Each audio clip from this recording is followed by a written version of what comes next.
Let's analyze cycles without talking about cycles. Welcome back, my name is Stephen Hollander, or welcome for the first time if you're new to my channel. If you are on a journey exploring Gann's methods, you have probably been watching videos and reading texts for days and days or even longer, but you're not closer to putting the whole thing into practice. Why is that? Because most of the fake experts overcomplicate Gann's methods with incomplete information about cycles, squares, angles, and they also overload you with unnecessary information with difficult mathematical calculations that you don't even need. I was also one of those people who thought I just had to break some kind of code, or I needed an extra piece of puzzle to see the big picture, or I just needed to understand a secret piece of knowledge or a hidden calculation. In reality, it's much more simple. If Gann had to hide something, it was only this fact. It's not easy, but it's not complicated either. So I've decided to split my explanations into two parts. In the first part, I will show you how to analyze the so-called angles on historical data. In the second part, I will explain what the theory of cycles is and why you cannot use and implement it in a way that most people expect. As you can tell, I'm using TradingView. I'm using it because it's free first of all, and because it's become very popular in the last decade or so. It's now the first choice of every financial or trading platform. I guess you've already used it, so it doesn't need any introduction. I chose this financial instrument because the price is really low. It will be easy to follow. This doesn't mean I will show you every tiny step. I'm afraid you'll still need to do your homework. Don't forget, behind everything there is a number, because the chart is only a visual representation. Gann didn't work on a chart, he based his work on a matrix. We would call it spreadsheet these days. I'm here to show you what Gann would have done if he had had computers in his time. I chose horizontal angles because they are easier to understand. I've explained elsewhere why they are called horizontal angles, and why these things are called angles in the first place. A very confusing name, unfortunately, but I will clear that later. So let me reassure you, it's a free online platform. There is no secret ingredient that other content creators make you believe. These are all just plain numbers, anybody can follow these steps. There are a few things you should already know from studying Gann and also from my channel.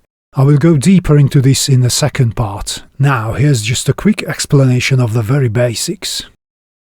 According to ancient knowledge, 1 is the biggest number.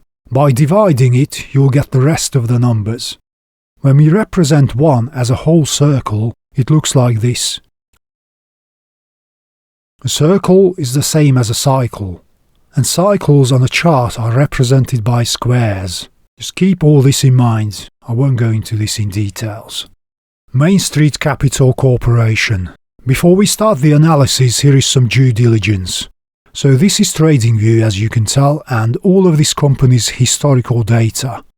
If you go to their website, they indeed floated to the New York Stock Exchange in 2007 at $15 per share. We will start the analysis at the historical low in 2008.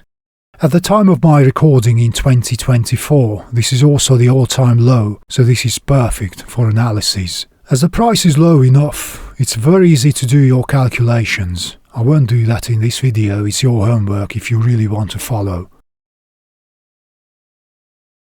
Let's just scroll back to the beginning and zoom into the chart so we can see it.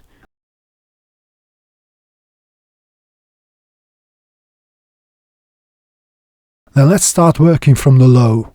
Again, remember this graphic to help you. Gann said that the most important price is when a stock loses half of its value or adds half to its value, but it obviously wouldn't take us too far in this analysis, so we will use quarters, not just the half. Let's calculate these horizontal angles from the low and put them on the chart. So quarter, half, 3/4 and full circle. As you can see, the price had a reaction to each of these. And before I go further, let's just stop and take an observation. As we do it retrospectively, in hindsight, it's very easy to make it look easy. That is what the fake experts do, whether it's Gann's methods or any method in trading. But in real time, and don't forget that this is a weekly chart, you can see that the price hit these angles on more than one occasion before going to the next angle. The biggest error I keep seeing is when these fake experts treat Gann-angles as a trend line that provides support and resistance. In reality, you cannot do that. Once you have used an angle, you have to ignore it. The best thing is to remove it from the chart so it won't mess with you in the future. You won't start seeing things which are not really there. But let me just carry on with the next set of angles and you will understand why. Remember our little figure again. We have now hit 1, which is the full circle. As all the 4 quarters have worked, obviously you will put on the next set of the 4 quarters because you will expect a reaction at those angles. Let's see what happens. Well, as you can see, none of them worked. But when you look at the price movement very closely, you do see some reactions. This gives you a clue. But how do you get those angles in between? Again, remember this figure. You just divide the quarters by 2 and you'll get the eighths. Now this looks much better, doesn't it? It seems the price action changed in our second circle. Remember, we need to remove the angles that don't work. And also remember to remove the angles if you have already used them. As this is just an analysis of the historical price action, I have already adjusted the angles so they won't mess with us in the future. The angles won't go all the way across the chart, but this is much harder to do in real-time price action. Before we get too enthusiastic and jump to the third circle, a word of warning. We have seen that the quarters worked first, then the eighths worked second, so you might think this is a pattern. Before you jump to the wrong conclusions, this is not what has happened. You need to analyze the individual angles. Which is the last one that worked or didn't work? There was a reaction to 1.875 and then there was no reaction to 2, which means you will expect a reaction at the next 8th angle, that is 2.125. And there you go, the price did react to it. One thing to note though, it broke the angle, then it closed and opened at that level, so you might need to expect a similar price behavior in the future. But let's just speed things up from now on. I will put both sets of angles on and let's analyze what happens. I'll just scroll through slowly as if it were real time.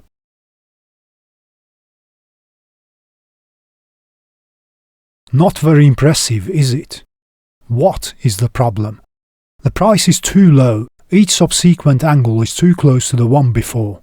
Don't forget this is a weekly chart. When you look at the past chart, you can tell that only 2.125 and 2.875 worked. But even with this retrospective knowledge, you can go all the way back to 1 and conclude that most of these were hardly tradable. You might have predicted all these price levels, but to predict something and to trade something are different. I've told you it's simple, but it's not easy. Let's just see what happened after. I'll just add both sets of angles in the next circle and quickly scroll through the price movement.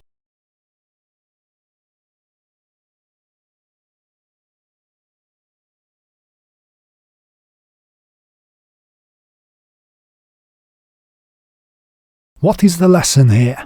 You should now understand why I say I do not draw angles across the whole chart.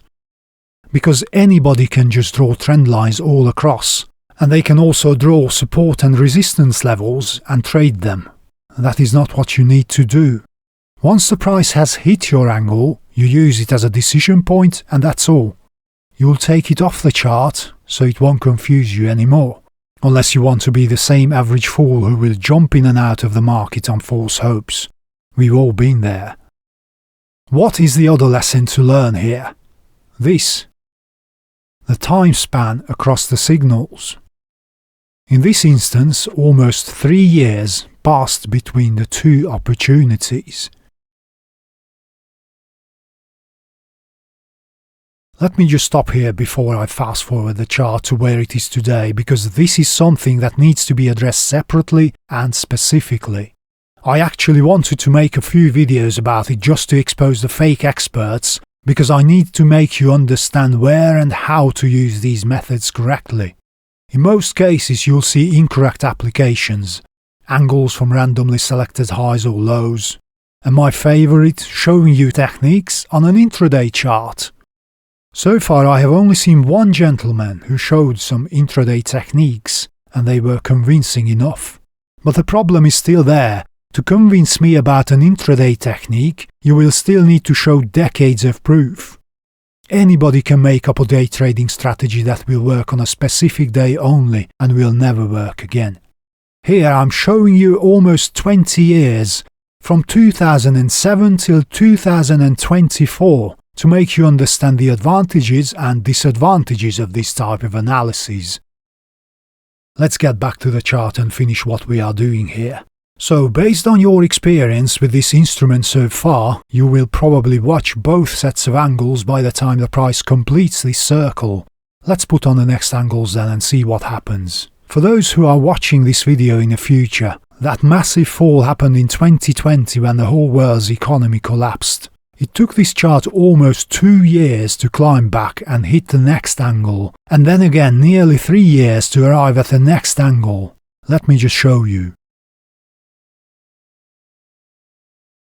Before I finish this video, let me add some final notes. You might say that this is just one chart that I picked individually and these angles might not work on other financial instruments. And I say yes, I did pick this chart specifically for the reason to show you that even when these angles look easy to follow, it would have been real hard to trade them in real time. Despite what the fake experts say, you don't need one secret number, or some mysterious cycle, or complicated calculations to solve all your problems. What you need is consistency, and as you have just seen, it is very hard to be consistent, to be systematic in your analyses. Especially hard when the dataset spans across decades. Anybody can make up a day trading strategy that works for a limited time, and after that it stops working. Anybody who is trying to sell you day trading strategies under the name of Gann is lying. I always encourage you to do your own analyses. I even encourage you to take your knowledge and analyze different types of charts. Because my biggest discovery was that Gann analyses can work on other types of data as well. Go and see my video about the one-to-one angle on my own visitor statistics. For some reason that video is not getting the traction it deserves. I wonder why. People instead want to hear about mysteries, the number 9, secret meanings and all sorts of crazy stuff. So if you want to investigate, I suggest you analyze visitor statistics with Gann's methods. Why? Because visitor statistics are very hard to manipulate. I certainly couldn't manipulate my own YouTube stats, could I? I plan to do more videos about this because those statistics were only between 1 and maybe a few hundred as my channel is small. But I could show you the visitor statistics of another project of mine. Those numbers move in the hundreds. And if you want, I can prove these methods on completely independent sets of data from official visitor statistics that I obviously can't have any facts on. Those numbers are in the hundreds of thousands and Gann's methods work on them all the same. For some reasons, Gann's calculations work very well on those sets of data which involve people. Why? Probably because it's that natural law that all these Gann experts like to talk about. There's nothing hidden here, it's just a systematic work you have to put in. Thank you for watching this video and I'll speak to you in the second part.